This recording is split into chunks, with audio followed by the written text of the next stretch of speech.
ഒരു പ്രധാനപ്പെട്ട എപ്പിസോഡാണ്. നമ്മുടെ നാട്ടിൽ ഭൂമി തരംമാറ്റവുമായി ബന്ധപ്പെട്ട് ഒട്ടേറെ സംഭവങ്ങൾ നടക്കുന്നുണ്ട്. പലപ്പോഴും പല വിഷയങ്ങളും കോടതിയിലാണ്. കോടതിയുടെ തക്കതായ ഇടപെടൽ ഉണ്ടാകുന്നത് കൊണ്ട് തന്നെ പല വിഷയങ്ങളും രമ്യമായി പോകുന്നുണ്ട് എന്ന് വേണമെങ്കിൽ പറയാം. പക്ഷേ ഭൂമി തരംമാറ്റം എന്ന വിഷയം, അതുമായി ബന്ധപ്പെട്ട ആളുകൾ അല്ലെങ്കിൽ ആ നിയമത്തിൻ്റെ അടിസ്ഥാനത്തിൽ ബുദ്ധിമുട്ടുന്ന ആളുകൾക്ക് ഇന്നും ഒരു കീറാമുട്ടി തന്നെയാണ്.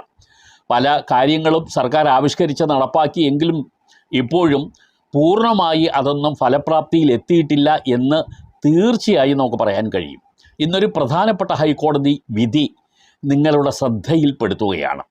അതിൽ ആദ്യമായി നിങ്ങൾ അറിയേണ്ട ഒരു വിഷയം, നിങ്ങളുടെ ഭൂമി എന്ന് പറഞ്ഞാൽ പുരയിടം എന്ന് നമുക്ക് പറയാം, ആ ഭൂമിയിൽ